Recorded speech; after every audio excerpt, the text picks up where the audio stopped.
the Reaper's Scythe. There is no fear as potent as the fear of the unknown.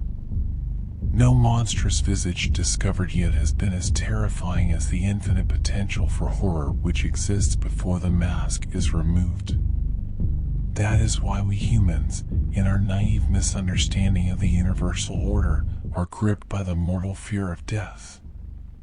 We think it the final frontier, the greatest imaginable unknown from whose penumbral shores no traveler may return.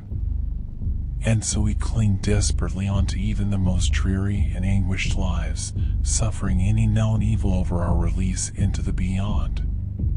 But death is not to be feared, because death is very well understood.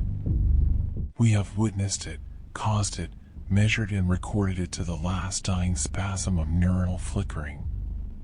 Even as I lay dying, it seemed silly to me that I should be afraid of the emptiness which reason promised to expect.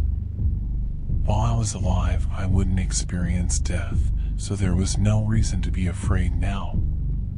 While I was dead, I wouldn't be capable of experiencing anything, so fear still had no cause. That thought brought me great comfort as I felt the last erratic struggle from my heart against the inevitable conclusion I approached. It wasn't until I was finally drifting off to sleep that a final intrusive doubt bubbled in my brain. What if it isn't death which is to be feared? What if it is what lies beyond? And so troubled did I slip beyond mortal understanding, stepping into a world as far forsaken by reason as I was now from life. I was still in the hospital room, but the bustle of nurses and the beeping machines lost their opacity as though I was mired in swiftly descending dusk. It seemed as though every sound was an echo of what it once was, every sight a reflection. With each passing moment, the world was becoming less real. But all that sight and sound, all that being, it wasn't simply disappearing.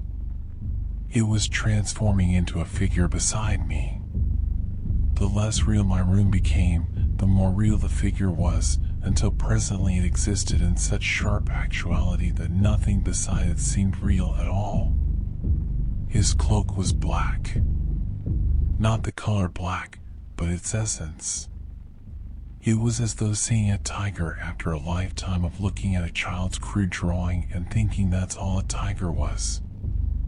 Reality flowed around his scythe like a brush through watercolors, and I could see each elementary particle and time itself sunder across its blade. Surely this, I thought, this is why we were taught without words to fear death. I clutched at my hospital blanket to cower from the intensity of the Reaper's presence, but the once soft cotton now flowed like translucent mist through my hands. I knew in that moment that nothing could hide me from the specter's grasp, for he was the only real thing in this world. "You're late." They were words. My head ached from the strain of this knowledge as my lateness was burned into my awareness, imparted like an inescapable law of physics as unequivocal as gravity. "We don't have time for the usual speech. Hurry now." I felt myself swept up around him like dirt in a hurricane. Before I knew what was happening, we were outside the hospital, moving at such a frenzied pace that the world around me blurred into a dizzying tunnel of flashing light. "If you're lucky, IT will have gotten bored of waiting for you." I had too many questions, all fighting for attention in the forefront of my brain without any making their way out. "You're quiet. I admire that. Usually people ask too much." "What's the point?" I asked. My voice felt flat and dead compared to his overwhelming substance. How can I try to comprehend something so beyond mortal knowledge? "You can't. But it's still human nature to ask." We weren't slowing. If anything, our pace was increasing. I wasn't running or flying or anything of that nature.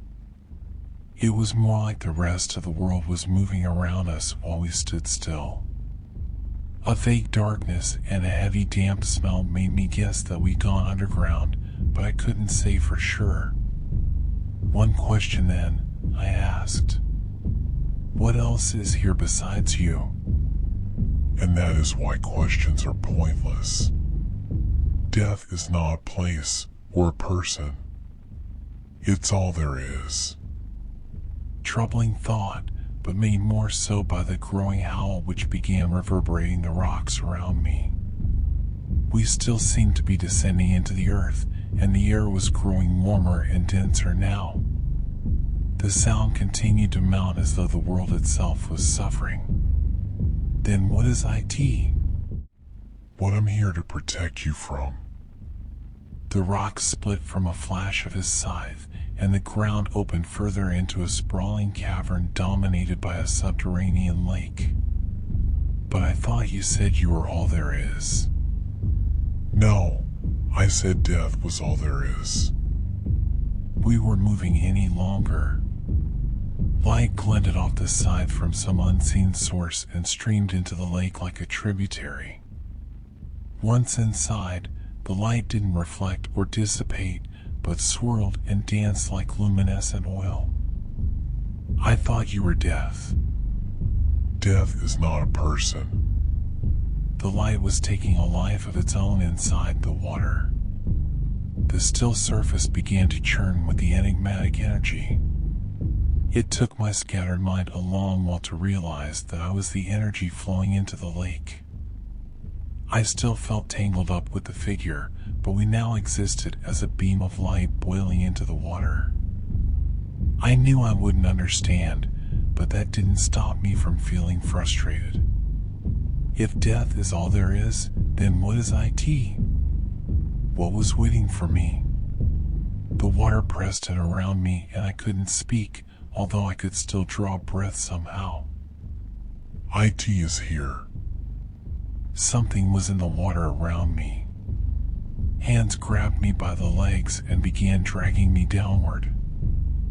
I was amazed to even discover I had limbs again. They felt so alien to me that it was almost as though this body was not my own. Light flashed from the scythe, then again. The hands let go, and the howling rose once more. The Reaper was fighting something, although I couldn't make any sense of the battle except for the madness of thrashing water. The howling earth reached its crescendo, and the screams made the water around me convulse and contract like living fluid. Had the Reaper cut it? Was I safe? I began to explore my new body in the water, but just when I thought I was beginning to gain control, the hands clutched me once more. I lurched downward, struggling in vain against their implacable grip. What is here? I tried to shout against the suffocating liquid. What is happening? But I couldn't sense the Reaper's presence any longer. The heat was unbearable, but the cold depths the hands were dragging me toward was even worse. I became aware of a blinding light at the bottom of the lake, and though I struggled, the hands dragged me inexorably onward. I'm sorry. I couldn't fight it off. It seemed to be coming from so far away now. We will try again next time. The pressure, the heat, the noise, the hands dragging me into the blinding light. I closed my eyes and screamed. I was free from the water now, but I just kept screaming. I couldn't bear to look at IT, whatever had stolen me. Whatever was death, but wasn't, whatever even the Reaper could not defeat. Then words spoke. Real, human words from a real human mouth. My senses were so distraught that I couldn't make sense of them, but I'm guessing they were something like, "Congratulations. He's a healthy baby boy." Most people can't remember the day they die, or the day they were born. I happen to remember both, and I know that they are the same,